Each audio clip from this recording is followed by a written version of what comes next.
Hi guys, I'm Brittany from By Brittany Goldman. I post videos about plants and projects, and today we are talking about the two different ways that I am trellising my tomato plants this year.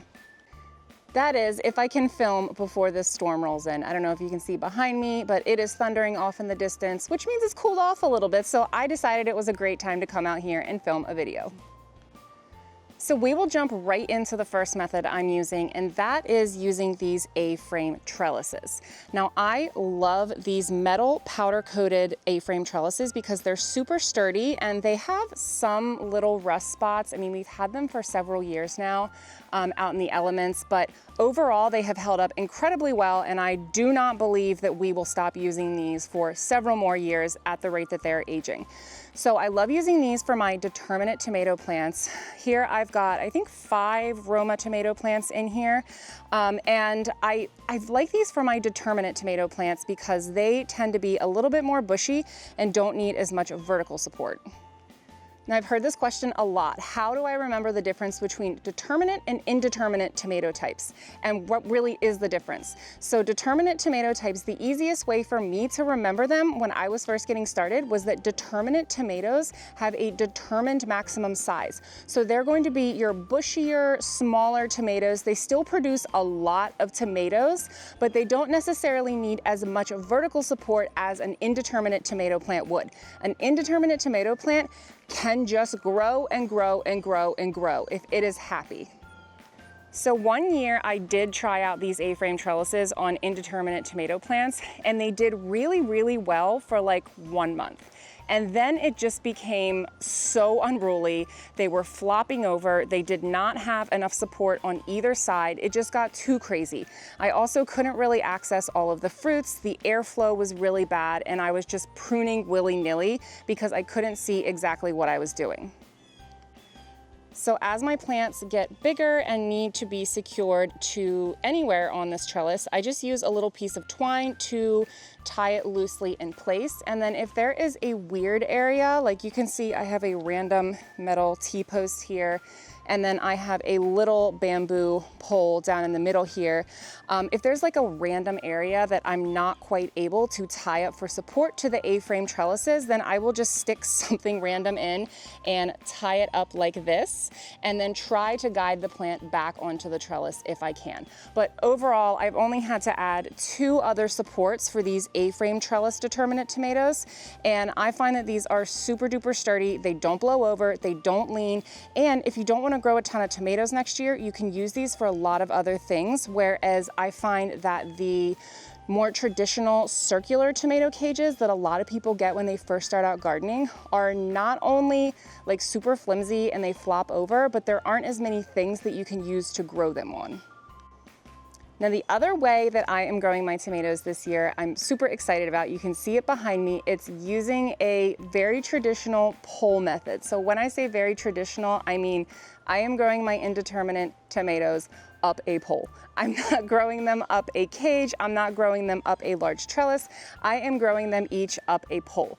Now, the positive side of this, and please excuse the fact that these look a little thirsty. I have been withholding water today knowing that it's probably going to rain this afternoon. But one of the great things about this method is that I can easily see and access all of the fruits as they are coming ripe. So there's really, really great airflow in here, and honestly, I just really, really like how it maximizes vertical space. So in this bed, I have 3 indeterminate pole tomatoes. Honestly, I could have probably fit a 4th. And then I've got a bunch of Swiss chard put in around the bases of the plants. And then I've got my basil and my marigolds and my sweet alyssum, more basil, a nasturtium back there, all things that I like to plant into my beds for integrated pest management. These are really great for warding off the bad bugs and attracting the good bugs that we want to have in our gardens. So this gives me a lot of room to plant below my tomatoes without necessarily having the tomatoes block out all of the light for the plants that are below them, or prevent good airflow to those plants as well. Now you can just like shove a bamboo stick down into the ground or into your raised beds. I'll show you the difference between what a bamboo stick that I just cut down from my uncle's yard looks like if I just let it air dry, and what a bamboo stick that I have cured using a propane torch looks like. Now, curing using a propane torch is obviously going to take a lot longer than just throwing a bamboo, a bamboo stem that you've cut down somewhere, throwing it in a shed or throwing it out back or throwing it in the basement or whatever. It's gonna take longer, but it is going to hold up for a lot longer. So I cured a bunch of bamboo poles hoping that I can use them for many years to come. And that's because when you cure the bamboo, it brings out the resins that are inside of the culms, and it kind of creates like a protective coating all around the bamboo. And it also prevents this cracking. So this one right here is an example of one that I cut down that I did not get to curing. You can see it's a little bit lighter color. It has cracks all up and down, and it does not have a super durable coat. It's kind of hard to see here, but you can kind of hear it's like a little tinny, and I mean, they're all hollow between all of the different sections in the bamboo stem, but this one, on the other hand, has a little bit more of a protective coat on it, and you can see that it does not have any cracking. The holes that you see in the bamboo stake are actually holes that I drilled because I did not want the bamboo culm to explode while I was using a propane torch. I have a whole video all about how to cure bamboo if you are interested in learning about that. This was my first time doing it, and I thought it was a really fun skill to develop, and I found it oddly relaxing just taking that propane torch and just running it back and forth and watching the resin bubble up. Even though it was like 30 degrees outside, I was out there curing these bamboo stakes, and I'm super happy I did because they're working out really well. So back to our indeterminate tomatoes here. I am like 5'10", and they are taller than me now. I have only fertilized these once. I use a kelp fertilizer, and I did that a couple days ago. Otherwise, they have just been really growing like a weed. And my plan when I get them all the way up to the top of the pole is just to kind of let them start spilling over. I have a master gardener friend who told me he grows his tomatoes like this, and when they get super tall and there's no more fruiting on the base of the plant, he will undo all of the ties he has up here and then just kind of like pull the plant down and use he essentially treats the base of the plant where there's no fruit anymore and kind of winds it around the soil just so that he can pull the plant down and more easily reach all of the fruiting areas. I may try that this year. We'll see. It depends how crazy these go and how top heavy they become. We have an area in the back of the yard that is going to be a berry patch long term, but a lot of the berries that we've put in last fall and this spring are not mature yet, so they're not taking up a lot of space. And I felt like we were wasting a lot of nice soil back here, soil that we have worked really hard to improve through sheet mulching and adding compost and whatnot. So I took a lot of my extra vegetable starts and I put them back here. Now, these tomatoes are probably doing the best out of all of my tomatoes, and that's probably because they're in the ground. And we've had really weird rain this year, and if there's a day where like I forget to get out and water, the water retention in the ground is just so much better than the raised beds that I feel like that's why they're doing so much better. So I'm gonna show you guys how you need to prune these if you want to do this single stem pole method, because pruning is probably the only detractor. I mean, you could argue that the only detractor is that when you're pruning off potential fruiting branches, you are getting less fruit. But I personally am extremely happy with the number of tomatoes I see on my plants and the fact that none of them have shown any signs of diseases. So you just kind of have to weigh what you're looking for with your plants. So when you're pruning your tomato plants, you need to pull off suckers. So to find the suckers, you need to find the main growing stem, which is right here, and then you need to find the leaf that's coming off of it, which is right here. So in this shot, there are actually two suckers. There's a little one right here, and there's one right here. Now all you can do is just pop these off and then chuck them. Those are suckers that I had already removed. You will need to come back in and remove suckers again as they regrow, because the more you prune tomato plants, the more they are going to want to regrow.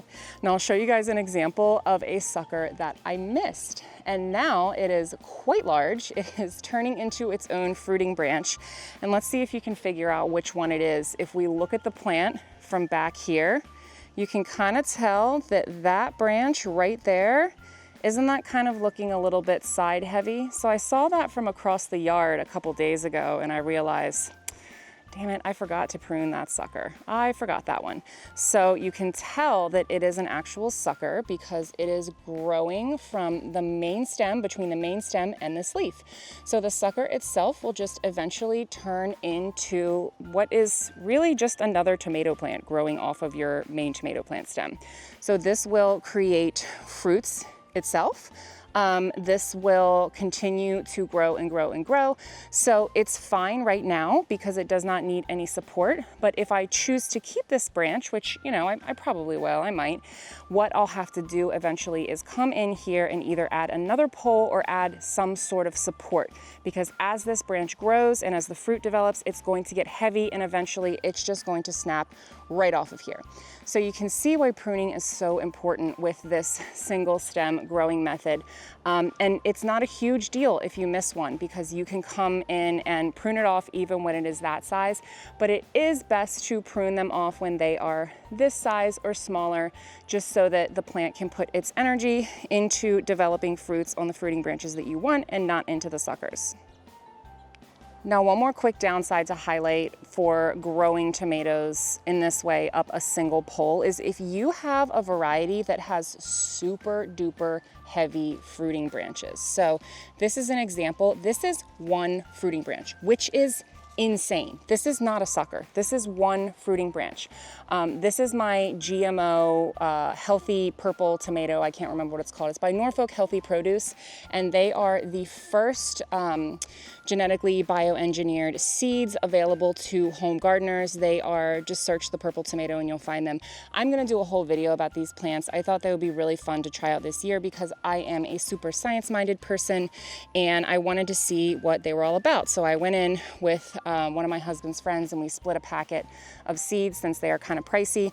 And I am just shocked by the amount of fruit on a single branch. So the fruits are a little bit bigger than some of my other cherry tomatoes. So I may have to end up coming in here and providing a little bit of extra support for some of these just insane fruiting branches. I mean, every single little flower you see on here is going to be a tomato. And that is in comparison to this fruiting branch here, which just has, you know, your normal tomatoes. Some of them on this plant, they are branching out and they are giving me more. But overall, I would say that I am just blown away by the production on this type of tomato plant. So I may have to look into some additional support for this one as it grows. So since I've been pruning these so much this year from when they were little, I filmed a video, I can't remember if I posted it or not. If I haven't, I will post it soon, about propagating tomato plants. So I start my tomato plants super early and I put them out super early. Just as I'm really confident that there's no danger of frost, I will put my tomato plants out because I want to get them in the ground. So I start pruning really, really early and pulling off those suckers really, really early. Now, you can take those suckers, you can really take any part of the tomato plant and propagate it, but the suckers are basically like popping off a ready-to-go tomato plant. So I did a video all about this, but in a nutshell, all you have to do is prune off a sucker, put it in some soil, and keep it moist. It will look really sad for a couple of days after you pot it up, but if you keep it moist and you give it light, it will rebound. So I'm gonna show you guys where I have put some of my suckers that I have popped off of my plants and propagated, just because I have a hard time throwing away good plants, especially if they're food producing plants. And I'm sure many of you can relate to that. So you can see I somewhat ran out of room here. So what I did is I put the poles in the ground and then I just zip tied them for security to the top of the fence here, so I didn't have to put them in too deep. This is one of my tomato props here. So it is much smaller than the other plants, but it does have flowers on it. It does have green fruit, and I've picked a couple little sun gold cherries off of this plant already. And I have a couple of these all around the yard. I figure if they don't do amazing because, you know, they're late or I'm putting them in like kind of my second string spots for light, it's not a huge deal. It's also really nice to have some sacrificial tomato plants. So I'm sure if you've grown tomatoes before, you know that hornworms or tobacco worms are really common pests on tomato plants. Now, I like to keep hornworms if I can because there's a parasitic wasp that will lay its eggs inside of the hornworm and essentially like zombify the hornworm. And you want parasitic wasps in your yard. They are fantastic helpers for beneficial pest control. So if I find one of those disgusting looking little green worms on one of my primary tomato plants, I'm just gonna snip it off and I'm gonna take him over to one of my second string tomato plants and let him eat. Let him get ready to become a moth, him or her, become a moth, and hope that maybe while he's eating and getting ready to become a moth, that a parasitic wasp will find him, because that is how they reproduce. And if you'd like to keep one of those first suckers on your plant and not have your tomato plant be pruned down to just one stem, you can just put two poles right next to each other. So this was kind of a happy accident because I thought this plant was a determinate Roma tomato plant. Turns out it was not. And by that point, it had already had these two stems really growing super well. So what I ended up doing is just adding a pole in here, adding a second one right next to it, and then training the two vines up those poles and then pruning the suckers off of those two. So there are tons of different ways that you can customize this type of growing to whatever type of tomato you're growing, or if your tomatoes end up needing more support throughout the summer as they are producing lots of fruit, lots of fruiting branches, lots of super heavy fruit, you may need to tweak it. But overall, I am super happy with how everything's working out with our bamboo stakes. This year, we are again in mid-July, which means that our tomato plants have been growing for quite a while here, even though we had a long, slow, cold start to spring. I am really happy with how these trellising solutions are holding up.